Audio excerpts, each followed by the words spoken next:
Hey guys, it's Ed again. Wow, I got a bad hair day. Wow. Anyway, so what are we working on today? Junk. Yep. Yeah, how'd you guess? That's what I always do. Yeah, I brought in an old friend, somebody who's treated me very well for a long time. Well, not that long, couple years, year and a half, I don't know. But she deserves some love because I use it. I use it all the time, really. I mean, not all the time, but when you need it, you need it. And that is Forky.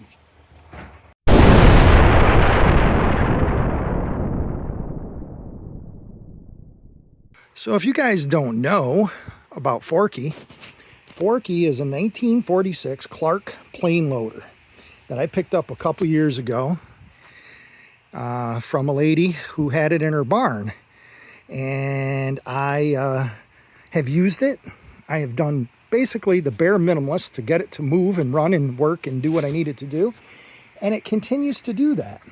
You notice there are two new tires, one going the way it should and one going the way it shouldn't. Well, this thing's got to work in both directions, so obviously you need traction going either way. So I just put one on one way and one on the other way. I did do that on purpose. Also, if you notice, this used to be straighter.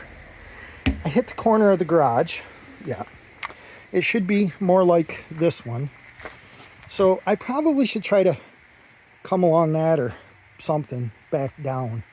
But the biggest thing and I broke a head, I put those cool lights on it. They didn't last very long. I smashed them off. I did put a windshield in it, I think.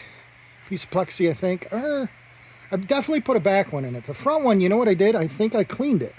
So you could see nothing through the bottom though, which is kind of useful when you're trying to see because this plexiglass kind of gets crappy. But I would like to put another window in it. But again, the biggest thing is, you can see I primed one side, which has held up phenomenally well. I just ground off all the flaky paint with a wire wheel and threw on some brown oxide primer. Did wonderful. This side actually did pretty good too, where I sanded off. And this, if you might remember from some of my old videos, had a huge rotten mouse nest up in here because this is double layered. And yeah, the mouse just, so I just used some fiberglass and went over the top of it and covered up most of the holes, still some. I don't think those holes were there. So when we get up there, we'll readdress that. If we need to add more fiberglass, we can do that to keep the aqua out. So U.S. Army Special Forces, yeah, vertical forces, because it picks things up, yeah. So not SpaceX or Space Force. I don't know what it's called. But anyway, I just started. I thought I'd bring you guys along because I haven't shot a video in a while. My last video on my welder, right there, did really well. So we'll have to do some more on that. But I want to get this thing cleaned up and looking presentable because she deserves it. Here we go. We got a little primer on her. Starting to dry up a little bit. Mixed her up in the old gravity or suction gun, and what's nice about that is it's just Rust-Oleum primer, you know, rusty metal, and it's kind of rusty, but I got it all wire wheeled down, threw some primer on it. This actually has been on it for a long time, hasn't peeled, it's been out in the weather, so I'm pretty happy with that. It doesn't even really show the nicks. Yeah, there's a few nicks in it right there, but I think there's a little bit here peeling. So I'll end up touching this up again, roughening it up, and throwing another coat on it. Over here is the gray primer. Maybe I just threw more chains on this side. I don't know. I wouldn't think I would have. Thinking about taking these fenders off because there's an awful lot of flaky stuff down in here. Get that out of there. This box would be nice too to get out of there, and then I could really go to town on cleaning it up. clean this up, get the roof. I got cover that doesn't rain too hard out to the actual forks, and then we can grind that down, and I might look around for another boot. What is that, about an inch maybe, that shaft? Inch and a eighth, inch and a quarter. Maybe I can find some type of boot that I could put on there that I didn't have to tear it apart. I could just slip it over and duct tape it on or something. Protect that. I don't know why I'm really worried about it. I mean, you can see the old rusty cylinder. It really doesn't leak. Knock on wood. Yeah, we're still grinding. Change tools. Went from the wire brush to the whatever, fiber paint stripper wheel thing.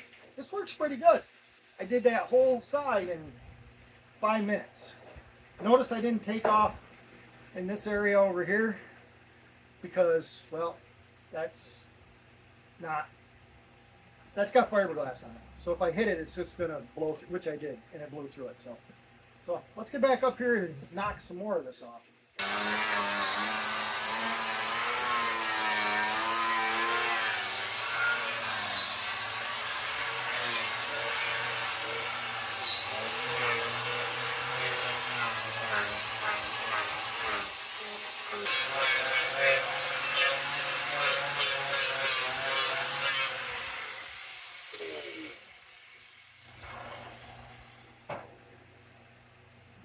There you go, no time lapse there.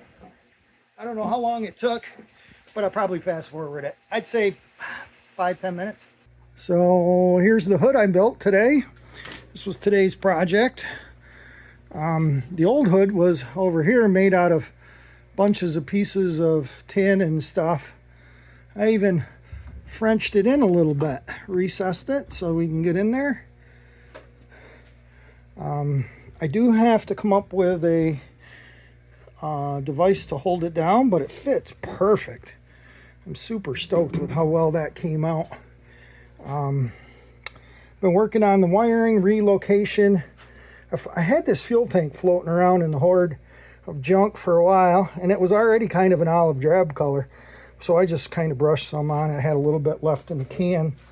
So that's gonna be my new fuel tank, because the old fuel tank is full of mud and I'm not taking it apart because it's a pain in the butt.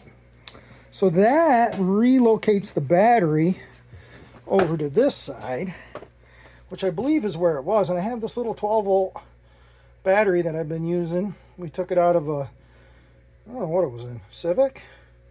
Actually, that might have been in the Jeep. But anyway, it works. It's a value power. I don't know. It works. Has plenty enough juice to crank this thing over. But I'm working on trying to get it to actually crank on the key instead of the old push button. So originally, you guys can see there's a push button right there. I had it on a key right there. Turn the key on, push the button, brum, brum, brum, brum. I also found a voltage thingamadookie. It's already got an oil pressure over there, but it's still covered up with tape, I think. Yeah, I gotta untape that. Oh, I gotta untape this too. So, there. So, ooh, zoom out, Ed. Right there it is, the Planeloader. So, anyway, look at that. Pretty cool, eh? Yep. So, let's get over through here. Gonna walk around, but you guys can see maybe. Check out the artwork. Pretty cool. Thought you guys might like that. Yeah, it's a bomber and a torpedo. But I thought that come out pretty cool. I saw that at the Curtiss Wright Museum, oh geez, a 3 years ago. And it's a Navy squadron. I know this is kind of a mixed bag of, you know, military stuff. So I'm kind of making it an homage to the military, not just to the Army or the Navy or whoever. So I'm going to put some other things on it. I've just had some junk I've collected. Like, you know, there's the United States Army Special Forces license plate. I think I found that in a load of junk, or maybe it was on a camper. I don't know where I found that. But this gas tank, I still haven't figured out how to mount it. I kind of like it because it is, you can get to it, could still put a funnel in it and get some fuel in it without dumping it all over. But yeah, pretty stoked. I think she came out pretty good. So anyway, guys, thanks for watching, subscribing, and commenting, and we'll catch you guys on the next one. Bye.